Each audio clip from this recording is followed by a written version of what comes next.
एक जंगल काफी हरा भरा और सुंदर था। उस जंगल में बहुत सारे पक्षी रहा करते थे।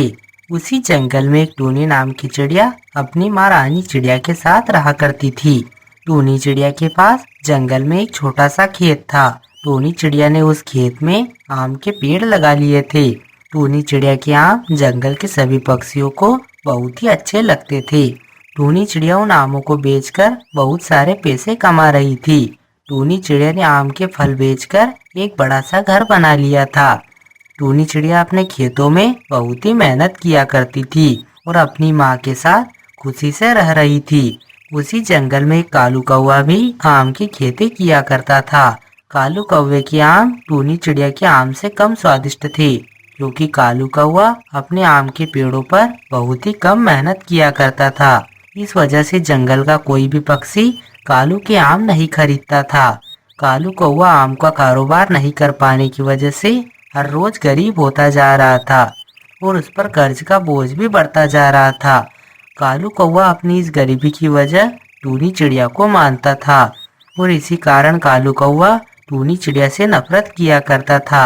इसी तरह कई सारे दिन बीत जाते हैं। समय बीतने के साथ ही कालू कौवा और भी ज्यादा गरीब हो गया था। कर्ज देने वाले पक्षियों ने कालू कौवे की सारी कीमती चीजें छीन ली थी। कालू कौवे के पास अब अपने आम के पेड़ों के खेत के अलावा कुछ भी नहीं बचा था। और इस टोनी चिड़िया की वजह से मेरे आम कोई भी पक्षी नहीं खरीद रहा है और इस टोनी चिड़िया की वजह से ही मेरा घर भी बिक गया है और अब मैं बहुत ही गरीब हो गया हूँ। अब तो मुझे इस टोनी चिड़िया से बदला लेना ही होगा, लेकिन मैं क्या करूँ जिससे कोई भी पक्षी टोनी चिड़िया के फल न खरीदे और जंगल के सारे पक्षी मुझसे ही फल खरीदे। और फिर कालू कौवा योजना बनाने लगता है कि किस तरह वह टोनी चिड़िया को बर्बाद कर सके। कुछ देर तक सोचने के बाद कालू कौवे के दिमाग में एक योजना आती है।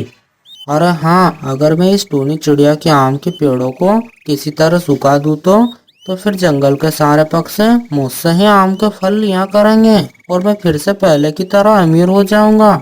लेकिन मैं किस तरह से टोनी के आम के पेड़ों को सुखा सकता हूँ ताकि किसी भी पक्षी को पता भी न चले कि मैंने ही आम के पेड़ों को सुखाया है।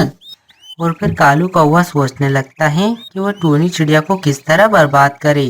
कुछ देर तक सोचने के बाद कालू कौवे के दिमाग में एक योजना आती है। अरे हाँ, आज रात को मैं टोनी के आम के पेड़ों को सुखाने वाली दवा डाल दूंगा और फिर टोनी चिड़िया के आम के सारे पेड़ सूख जाएंगे। और फिर कालू कौवा रात होने का इंतजार करने लगता है और फिर कुछ ही देर में रात हो जाती है। रात होने के बाद कालू कौवा पेड़ को सुखाने वाली दवा लेकर टूनी चिड़िया के आम के पेड़ों के पास आ जाता है और आम के पेड़ों में पेड़ को सुखाने वाली दवा डालने लगता है। कुछ ही देर में कालू कौवा सभी पेड़ों में दवा डाल देता है। दवा डालने के बाद कालू कौवा खुश होकर कहता है, अरे अब तो मैंने सभी आम के पेड़ों में दवा डाल दी है। कुछ ही दिनों में टोनी के आम के सारे पेड़ सूख जाएंगे। टोनी के सारे आम के पेड़ सूखने के बाद जंगल के सारे पक्षी मुझसे ही आम खरीदेंगे। और फिर कालू कौवा अपने घर की ओर जाने लगता है। और फिर कुछ ही देर में सुबह हो जाती है। टूनी चिड़िया जब अपने आम के पेड़ों के पास आती है तो टूनी चिड़िया ये देखकर दंग रह जाती है कि उसके सारे आम टूटकर नीचे गिर गए थे और पेड़ों के पत्ते भी पीले होने लगे थे। अरे ये क्या हो गया? ये मेरे आम के पेड़ों को क्या हो गया है? अब मैं क्या करूं? मेरे सारे पेड़ एक साथ कैसे सूखने लगे हैं? अगर इसी तरह ये सारे पेड़ सूख गए तो मैं तो बर्बाद ही हो जाऊंगी।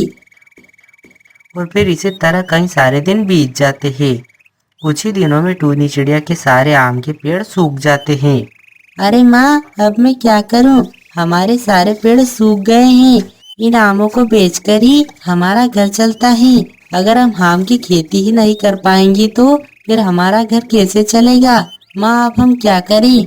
टूनी बेटा, तुम भगवान पर भरोसा रखो। हमने कभी भी किसी के साथ बुरा नहीं किया है। भगवान भी हमारे साथ कुछ भी बुरा नहीं होने देंगे। तुम चिंता मत करो, कुछ ही दिनों में सब कुछ ठीक हो जाएगा। माँ, मुझे लगता है किसी पक्षी ने हमारे आम के पेड़ों में कुछ डाल दिया था। इसी वजह से हमारे आम के सारे पेड़ सूख गए हैं। टूनी बेटा, तुम इन पेड़ों को भगवान पर भरोसा करके खाद और पानी दो। भगवान ने चाहा तो कुछ ही दिनों में हमारे सारे पेड़ दोबारा से हरे भरे हो जाएंगे। हाँ माँ, आप ठीक कह रही हो, हमें ऐसा ही करना चाहिए। टूनी चिड़िया अपनी माँ की बात मानकर अपने पेड़ों में पानी देने लगती है। इसी तरह कुछ दिन बीत जाते हैं। आखिरकार टूनी चिड़िया की मेहनत रंग लाती है। आम के सारे पेड़ दोबारा से हरे भरे हो जाते हैं। टूनी के पेड़ सूखने के बाद जंगल के सारे पक्षी कालू कौवे से ही आम खरीद रहे थे। आम बेचकर कालू कौवा पहले से भी ज्यादा अमीर हो गया था। और जब कालू कौवे को पता चलता है कि टूनी चिड़िया के आम के पेड़ों में दोबारा से फल लगने लग गए हैं, तो कालू कौवा टूनी चिड़िया से जलने लगता है। अरे इस टूनी चिड़िया ने अपने पेड़ों को फिर से ठीक कर लिया है, और फिर जैसे ही टूनी चिड़िया के पेड़ों में आम लग जाएंगे तो मेरे आम कोई भी पक्षी नहीं खरीदेगा और मैं दोबारा से गरीब हो जाऊंगा। अब मैं टूनी चिड़िया के आम के पेड़ों में पहले से भी बहुत ज्यादा दवा डालूंगा, जिससे टूनी के पेड़ हमेशा के लिए सूख जाएंगे। और फिर कालू कौवा ऐसा सोचकर सभी पक्षियों के सोने और रात होने का इंतजार करने लगता है।